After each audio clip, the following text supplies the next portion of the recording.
This is earth. ఏమవుతుంది ఇది? Earth. How it is? How it is ఎలా ఉంది? Like A ball. Like a ball. And what is this? Light. Sun. What is this? Sun. We are getting light from sun. మనకు light ఎక్కడి నుంచి వస్తుంది? Sun నుంచి వస్తుంది. ఆ light ఏ రూపంలో వస్తుంది మనకి సన్ నుంచి?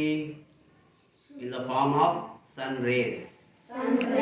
అవునా? సూర్యకిరణాల ద్వారా మనకి భూమికి కావాల్సిన వెలుతురు కానీ శక్తి కానీ భూమి మీదకి చేరుకుంటుంది. ఇప్పుడు సన్ లైట్ పడుతుందా? అంటే earth receiving light from the sun. మరి throughout the earth sunlight పడుతుందా? మొత్తం ఎర్త్ మొత్తం సన్ లైట్ పడుతుందా? పడట్లేదు. ఎటు పడుతున్నది? ఓన్లీ ఏ పార్ట్ అయితే సన్ ఫేస్ చేస్తుందో ఆ పార్ట్ మాత్రమే గెట్టింగ్ ద లైట్. అవునా? మరి అవతల పార్ట్ ఏందన్నట్టు? నైట్. ఇది డే అవుతుంది. ఎర్త్ అనేది తిరుగుతుందా? కదలకుండా ఉందా? Is it rotating or not? Rotating. తిరుగుతుంది కాబట్టి కాసేపటికి ఏమవుతుంది? ఈ లైట్ ఉన్న పార్ట్ బ్యాక్ వెళ్తుంది, డార్క్ ఉన్న పార్ట్ ఫ్రంట్కి వస్తుంది. ఓకే, కాబట్టి ఏమవుతుంది? కాసేపటి తర్వాత ఇక్కడ లైట్ ఉన్న కాడ డే ఉన్న కాడ నైట్ అవుతుంది, నైట్ ఉన్న దగ్గర డే అవుతుంది.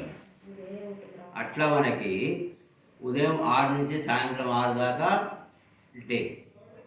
ఆ తర్వాత ఏమవుతుంది? మెల్లగా చీకటి పడుతుంది. ఎందుకని? భూమి తిరుగుతున్నది, సూర్యుడు పోతున్నాడు కదా. Sun will be there always.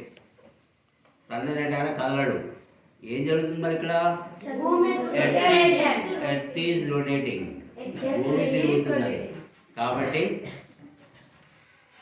కాసేపు డే కాసేపు నైట్ అనేది కనిపిస్తుంది. ఓకే, ఈ లైట్ పడే పోర్షన్లో కూడా ఎక్కువ లైట్ ఎక్కడ పడుతున్నది? మిడిల్లో పడుతున్నది. మిడిల్లో ఈ పార్ట్ ఉంది కదా, హైట్ ఎక్కువ ఉన్న పార్ట్ ఉంది కదా, ఈక్వేటర్ అవతల పార్ట్లో లైట్ ఎక్కువ పడుతుంది. పైకి పోయే కొద్దీ లైటింగ్ తగ్గుతుందా లేదా? అంటే ఏ పార్ట్ ఎక్కువ వేడిని గ్రహిస్తుంది? ఈక్వేటర్ దగ్గర ఉన్న పార్ట్, మధ్యలో ఈక్వేటర్ ఉన్న పార్ట్ వేడిని ఎక్కువగా గ్రహిస్తుంది. పైకి కిందికి పోతున్నా కొద్దీ స్ట్రైట్గా పడుతుంది లైటింగ్? పడుతుందా? స్ట్రైట్గా ఓన్లీ మధ్యలో మాత్రమే పడుతుంది. పైకి కిందికి పోతున్నా కొద్దీ the sun rays reaching the earth slantly, అంటే ఏటవాలుగా పడుతున్నాయి. కాబట్టి మధ్యలో ఉన్నంత లైట్ పైన కింద ఉందా? లేదు. తగ్గిందా లేదా లైటింగ్? ఈ ప్రాసెస్ కంటిన్యూగా ఉంటుందా ఉండదా? భూమి తిరుగుతున్నా కొద్దీ ఈక్వేటర్ పార్టే లైట్ ఎక్కువ రిసీవ్ చేసుకుంటుంది. నార్త్ కానీ సౌత్ కానీ లైట్ అనేది స్లాంటింగ్గా, సన్ రేస్ అనేవి స్లాంటింగ్గా రీచ్ అవుతున్నాయి. కాబట్టి పైన కింద మధ్యలో ఉన్నంత వేడి కానీ లైట్ కానీ ఉండదు. ఓకే, మరి ఎర్త్ రొటేషన్ మాత్రమే జరుగుతుందా? సన్ చుట్టూ కూడా తిరిగి వస్తుందా? అవునా? ఈ రొటేషన్ చేయడానికి ఎంత టైం పడుతుంది ఎర్త్కి? రొటేషన్కి 1 డే, 24 hours.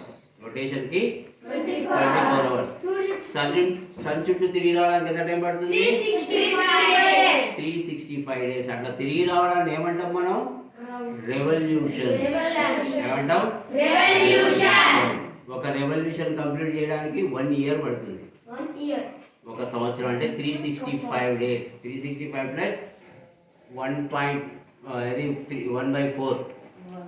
అంటే 365 రోజులు పడుతుంది.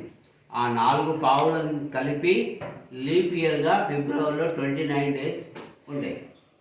నార్మల్గా ఫిబ్రవరిలో 28 days మాత్రమే ఉంటాయి. లీప్ ఇయర్లో 29 days ఉంటాయి. ఈ పావు 4 పావులని 1 డేగా కలిపి మనం ఫిబ్రవరిలో 29 daysగా తీసుకుంటాం. ఓకే, అంటే ఎర్త్ షేప్ ఏ విధంగా ఉంది? రౌండ్గా ఉంది. ఎర్త్ ఆగి ఉందా, తిరుగుతూ ఉందా? తిరుగుతూ ఉంది. ఓకే, ది రౌండ్ షేప్ని ఏమంటాం మనం? స్పెరికల్ షేప్ అంటే సర్క్యులర్గా ఉండేదాన్ని ఏమంటాం? ఇప్పుడు లైట్ పడుతున్న హాఫ్ పార్ట్ని ఏమంటాం? హెమిస్పియర్. సగం స్పియర్ని ఏమంటాం? హెమిస్పియర్. అవతల ఇంకో హెమిస్పియర్.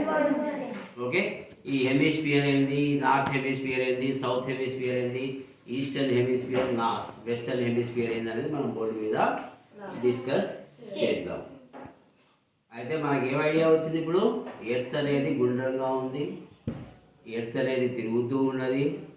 ఎర్త్లో హాఫ్ పార్ట్ మాత్రమే ఎప్పుడు సన్ రేస్కి ఎదురుగా ఉంటుంది, మిగతా హాఫ్ దానికి ఎగనెస్ట్ డైరెక్షన్లో ఉంటుంది. ఆ పార్ట్ డార్క్గా అంటే నైట్గా ఉంటుంది.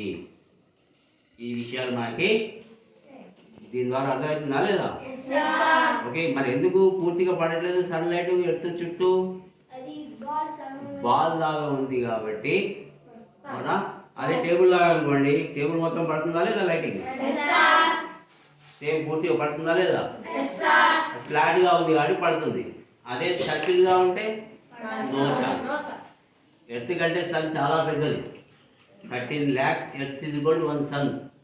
అవునా? ఒక సూర్యుడు కంటే భూమి 13 లక్షల రెట్లు చిన్నది. మరి అంత చిన్న పార్టీకి మొత్తం ఒకేసారి లైటింగ్ ఎందుకు పడట్లేదు? డౌట్ రావచ్చు. ఎందుకు పడట్లేదు? సర్కిల్ షేప్లో ఉంది కాబట్టి సగం పార్ట్ మాత్రమే ఫేస్ చేసే అవకాశం ఉంది, కనిపిస్తుంది కదా. కాబట్టి మనం క్లియర్గా అర్థం చేసుకోవాలి. Okay, is it clear? Any doubts? Any doubts? No, sir. Right, very good.